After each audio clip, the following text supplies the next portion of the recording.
Hi everyone, my name is Xiaotong Liu, and today I will be sharing my education autobiography, how systems shaped my schooling. This presentation reflects on two major educational experiences from my K-12 journey. One from my schooling in China, exam-driven schooling, and one from my transition into the United States, student-centered but unequal schooling. I will also explain the theories and class concepts that help me understand this experience more deeply, and analyze how social, historical, political, and economic force shaped both experiences, and what educators can learn from them. Experience 1: Exam-driven schooling in China. My first major experience took place in Linyi City, China, where I attended the International Department of Lanshan No. 4 Middle School. This study environment was strict, highly standardized, and completely exam-driven. Students followed precise schedules, wore uniforms, and spent long hours prepared for exams. Creativity and personal expression were not priorities, because success depended on memorization and test performance.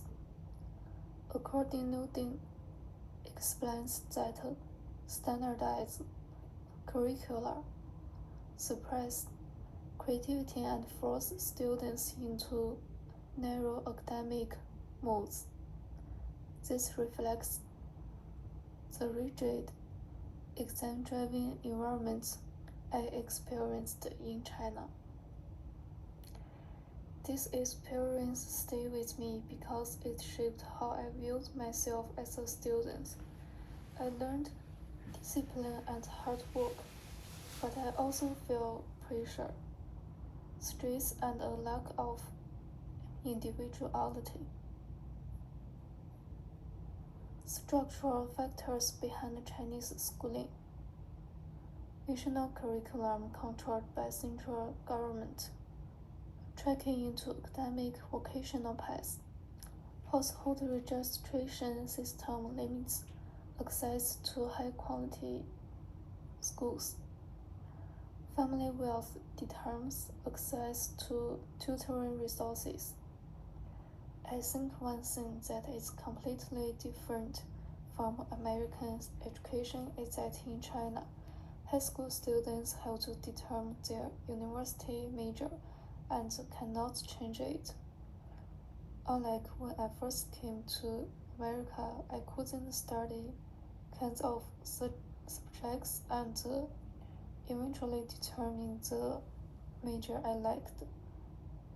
In China, there is no trial and error stage in learning. According Verberge argues that school quality is strongly shaped by residential boundaries and funding inequalities. This is similar to how China household registration system restricts educational opportunities. According Doerr and Schultz states that mandate-centered system reduce teachers' ability to adopt student-centered instruction. This is similar to the lack of flexibility among Chinese teachers. China's exam-driven education has both advantages and disadvantages. Developed discipline, endurance, and strong study habits, but make students feel pressure, lack of individuality, and limited self-expression. motivated desire for student-centered and emotionally supportive teaching. Chinese education experience influenced my future path as an educator. As students warns, heavily standardized environments can reduce student autonomy and joy in learning, shaping how I later understood effective teaching. Experience to schooling in the US. My second major experience took place when I went to the US and attended Urban Valley College and later transferring to the University of California, Riverside. For the first time, professors encouraged me to speak, ask questions, collaborate, and express my thoughts. The classrooms were more open and student-centered, and I felt valued for who I was and what I brought to class. According to Dover et al., described student-centered teaching as an approach that values students' lived experience and identities. This explains why I felt more confident in the US education system. However, while attending school in America, I also noticed significant inequalities. Some states had excellent resources, while others did not. This raised the questions about fairness and access in the American education system. Some schools are very well funded, others lack basic resources. Inequality tied to neighborhood, wealth, and racial segregation. Standardized test scores often reflect socioeconomic status, no ability. These two experiences are significant because they shape not only how I learned, but also how I understand education as a future teacher.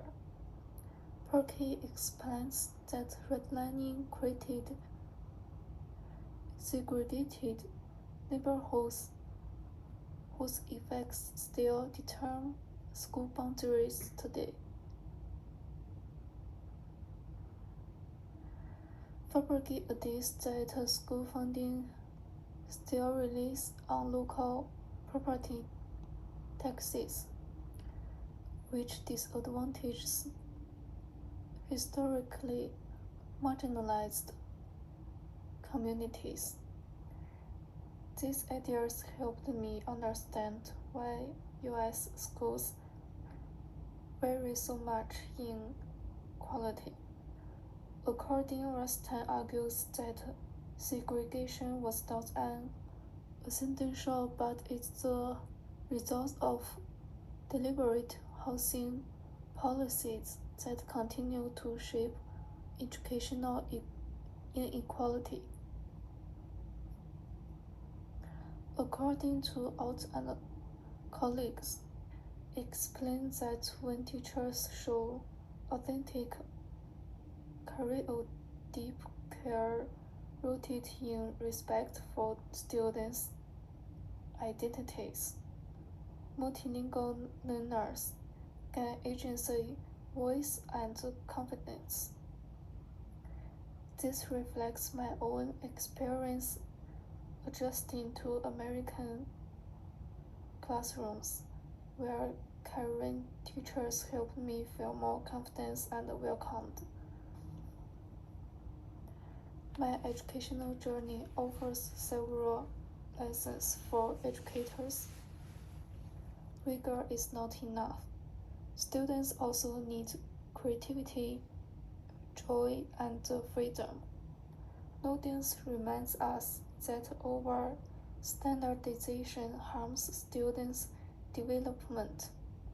Doer et al. And Out and All shows that value students' voice, cultures, and languages improves learning and confidence.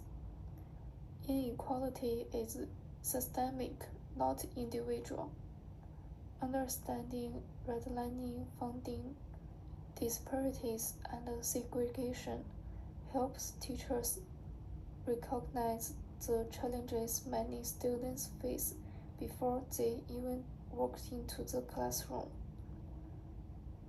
Caring relationships make the biggest impact. Students learn best when they feel safe, supported, and respected. My two educational experiences, one in China and one in the America, shaped how I see myself as both a learner and a future educator. They teach me that education is not just about curriculum and instruction. It is shaped by culture, history, politics, and relationships. Most importantly, they showed me that teaching must be caring, equitable, and student-centered.